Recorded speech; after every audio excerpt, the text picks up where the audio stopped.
La TAF est une taxe sur les activités financières. Elle a été instituée par la loi 035-2020 AN du 19 octobre 2020 portant loi de finances pour l'exécution 2021. Et c'est une taxe qui est sur les activités financières, notamment les activités bancaires, financières et de façon générale les activités de commerce de valeur et de commerce d'argent, à l'exception des opérations de crédit-bail. Donc on peut dire que la TAF plutôt a été instituée avec la loi de finances et pour l'exécution 2021. La TAF vient en remplacement de la TVA sur les opérations bancaires, financières, de transfert d'argent ou encore d'opérations de change. La TAF est imposable pour les activités financières, bancaires, de transfert d'argent ou encore d'opérations de change. Avant la TAF, pour ces opérations-là, il y avait la TVA et la TVA avait un taux de 18%. Maintenant, avec la TAF, ce taux-là ne sera plus de 18%, mais il sera de 17% et sera même réduit à 15% pour certaines entreprises, notamment les entreprises du réel normal d'imposition qui contractent, qui font certaines opérations bancaires financières avec les entreprises assujetties. Donc je dirais que en tant que consommateur, nous dirons que la TAF ne va pas renchérir la vie. Au contraire, elle peut même, j'allais dire, diminuer davantage nos charges fiscales en tant que consommateur. Non, pas du tout, on n'a pas à s'inquiéter pour cela. Comme je l'expliquais, la TAF est venue en remplacement de la TVA sur certaines opérations. Ça ne veut pas dire que les entreprises qui sont soumises à la TAF ne sont pas soumises également à la TVA. Il faut que je précise ça pour que les gens ne fassent pas l'amalgame. Mais pour les opérations bancaires, financières, de transfert d'argent ou d'opérations de change, la TAF vient en remplacement de la TVA. Donc cela veut dire que la TAF, c'est pour les entreprises qui sont au minimum au réel normal d'imposition et également les entreprises qui sont installées au Burkina Faso et qui réalisent ce type d'opérations que j'ai citées. Donc pour le citoyen lambda que nous sommes, il n'y a pas à s'inquiéter. Au contraire, par exemple, si tu veux aller contracter un prêt au niveau de la banque, si tu demandes le prêt, les intérêts sur ce prêt-là, on va t'appliquer la TAF. Ce sera la taxe sur les activités financières qui a un taux de 17%. Alors qu'avant, on allait t'appliquer plutôt la TVA qui était à un taux de 18%. Donc vous voyez que 18% et 17%, il y a, j'allais dire, une chute de 1 point par rapport à la TVA. Donc pour ces opérations, par exemple, en tant que consommateur final, alors ça ne sera pas taxable. En tout cas, il n'y a pas à s'inquiéter parce que, au contraire, le consommateur final gagne d'un point. Donc, les assujettis à la TAF là sont, selon les dispositions de l'article 392.3 du Code général des impôts, sont assujettis à la TAF, la taxe sur les activités financières, les banques et établissements financiers agréés au Burkina Faso, les personnes physiques ou morales réalisant l'intermédiation financière. C'est quoi l'intermédiation financière? Ce sont des personnes qui servent d'intermédiaires entre ceux qui sont les pourvoyeurs de fonds et ceux qui sont des demandeurs de fonds sans aller sur le marché financier. D'accord? Ce sont ces personnes-là qu'on appelle des intermédiaires financiers. Donc, pour ces gens-là également, ils sont taxables à la TAF. Les opérateurs de change. Les opérateurs de change, ce sont toutes ces personnes qui arrivent à convertir la monnaie nationale en devise ou bien les devises en monnaie nationale. C'est ça qu'on appelle le change. Et ensuite, les personnes physiques ou morales réalisant des opérations de transfert d'argent. Et ça également, je précise que ce sont juste les opérateurs de transfert d'argent, mais pas seulement, et pas les distributeurs agréés de transfert d'argent. Aussi, les opérations qui sont taxables, c'est important que je donne quelques exemples. Les rémunérations qui sont imposables à la TAF, il y a par exemple les intérêts et les autres produits perçus sur les opérations avec la clientèle. Il s'agit par exemple des intérêts qui sont perçus sur les crédits de la clientèle, les commissions d'ouverture, de tenue de compte ou de clôture de compte. Lorsque vous partez créer un compte à la banque, il y a des frais qui sont perçus par la banque. Ça, ces opérations-là sont considérées comme des opérations bancaires, donc taxables à la TAF.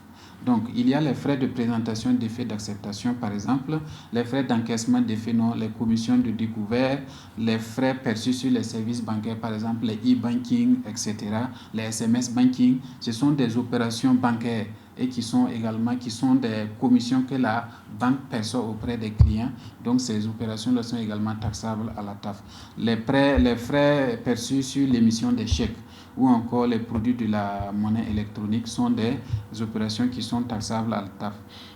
Il faut ajouter que les opérations sur les produits sur les opérations hors bilan sont également taxables à la TAF. C'est quoi les opérations hors bilan? Ce sont des types d'engagements que la banque, par sa signature, se propose comme caution morale, par exemple, ou bien comme aval, ou bien comme garantie pour que le client puisse avoir accès à certains fonds. Voilà, pour ces trucs-là, il y a des frais qui sont reversés au niveau de la banque. Ces types de produits-là sont également taxables. Ensuite, il y a les commissions qui sont perçues à l'occasion d'opérations portant sur les valeurs mobilières, par exemple les droits de garde des titres ou bien des frais de gestion de portefeuille. Lorsque quelqu'un vous confie son portefeuille pour que vous puissiez gérer son portefeuille de valeurs mobilières et que vous êtes au réel normal, vous devez facturer bien sûr la TAF. Les commissions perçues à l'occasion des transferts d'argent à l'exclusion du mandat postal. Tout ça, ce sont des opérations que c'est important que je puisse relever qui sont taxables à la TAF. Il y a les intérêts qui sont servis par les établissements financiers sur les comptes d'épargne des personnes physiques et des associations légalement autorisées également. Donc pour ces types d'entreprises-là, on peut dire également qu'ils sont ces types de structures-là, les intérêts servis ne sont pas également imposables à la TAF. Et de façon générale, je dirais qu'il y a le mandat postal. Les établissements, le mandat postal, c'est quoi le mandat postal? Ce sont les transferts d'argent par les bureaux de poste. Par exemple, un bureau de poste installé à Ouagadougou qui fait un transfert, un mandat postal à un bureau de poste installé à Fada ou à Douri, c'est un mandat postal. Pour ce type d'opération, il n'y a pas non plus également la TAF. Mais attention, ça ne veut pas dire que toutes les opérations qui sont réalisées par la poste ne sont pas taxables à la TAF. Non, les opérations réalisées par la poste, par exemple, et qui sont des opérations de transfert d'argent pour le compte d'autres opérateurs de transfert d'argent ne sont pas exonérés de la TAF. Ce qui est exonéré, c'est seulement le mandat postal. Pour les déclarations, les entreprises qui sont soumises à la TAF doivent déclarer la TAF selon un imprimé de modèle qui est donné par l'administration fiscale, notamment la Direction générale des impôts. Et ils doivent déclarer au plus tard le 15 du mois suivant. Donc la TAF est entrée en vigueur le 1er juillet 2021, n'est-ce pas? Donc pour toutes les opérations bancaires, les intérêts, les commissions, les frais, etc. qui se sont intervenus, les opérations bancaires, financières, de transfert d'argent ou de change qui sont intervenues dans cette période-là, à partir du 1er juillet, pour une entreprise qui est soumise à la TAF, elle doit déclarer au plus tard le 15 août qui vient là. La première déclaration, la Direction générale des impôts doit la recevoir. Pour ce qui concerne les affaires qui se sont passées en juillet 2021. Et pour les affaires de août, ça sera le 15 septembre, ainsi de suite. Donc, chaque entreprise qui est soumise à la TAF a jusqu'au 15 du mois suivant pour déclarer. Mais la TAF n'est pas déductible. C'est-à-dire la TAF ce n'est pas exactement la même chose qu'au niveau de la TVA. Au niveau de la TVA, nous avons la TVA déductible et nous avons la TVA facturée. Au niveau de la TAF, ce n'est pas pareil. La seule déduction qui est autorisée au niveau de la TAF, c'est par exemple une TAF qui a été antérieurement facturée et reversée au niveau des impôts, mais par la suite, l'opération a été annulée. La loi permet que si cette opération était annulée, que vous fournissiez des preuves et que pour l'opération ultérieure qui va, les opérations à venir, que vous puissiez déduire cette TAF. C'est tout.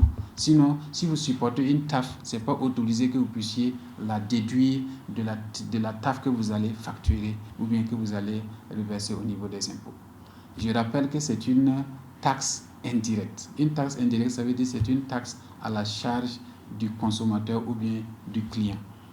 Et c'était important que nous prenions que cette taxe-là soit instituée parce que vous savez qu'au niveau de le Burkina appartient à un espace qui est l'UEMOA. Et justement, au niveau des autres pays de l'UEMOA, la TAF est déjà en vigueur.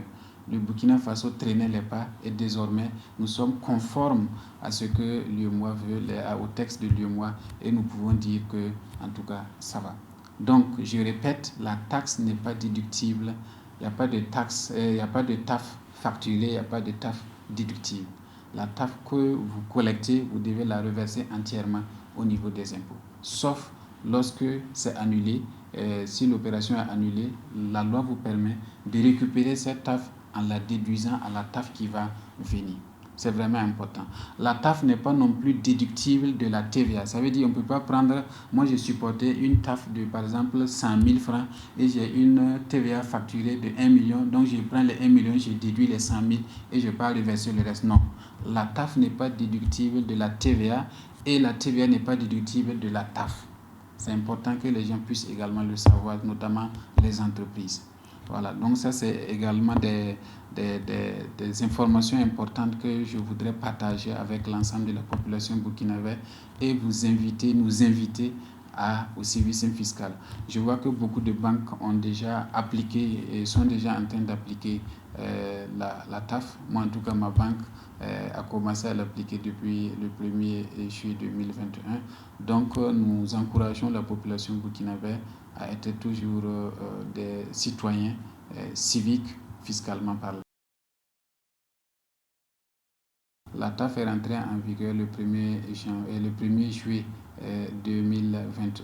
Elle devrait rentrer en vigueur en principe selon la loi le 1er janvier 2021, mais c'est l'association professionnelle des banques et des établissements financiers a demandé au gouvernement de pouvoir prolonger le délai pour leur permettre de se préparer techniquement à prendre en charge la TAF. Donc c'est pour dire que toutes les opérations qui interviennent à partir du 1er juillet 2021 sont bien sûr taxables à la TAF. Il faut également que je précise que pour ce qui concerne les opérations de transfert d'argent, ce ne sont pas les distributeurs agréés qui sont taxables à la TAF. Je précise ça.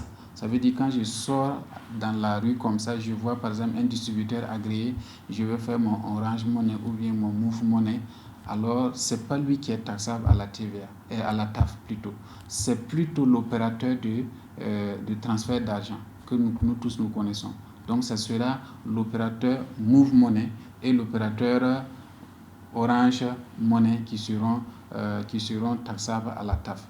Et là aussi, ça ne va pas renchérir, j'allais dire, le coût de la transaction de transfert d'argent. Puisque avant c'était 18%, maintenant ce serait 17%, ce qui va être appliqué au niveau des opérateurs de transfert d'argent. Donc c'est important que les gens puissent savoir que depuis le 1er juillet 2021, la TAF est entrée en vigueur au Burkina Faso et que justement il y a des exonérations et que si les gens ont des difficultés pour comprendre cette taxe, il faut bien sûr s'approcher des professionnels de la fiscalité pour qu'on puisse leur expliquer. Et d'ailleurs, je dis merci bien sûr à Conta News qui nous a donné cette opportunité d'expliquer davantage ce que c'est que la TAF pour la population burkinabé. Et nous sommes toujours là pour répondre à vos besoins, pour éclairer la lanterne des populations en ce qui concerne la fiscalité, parce que également le civisme fiscal est notre cheval de bataille.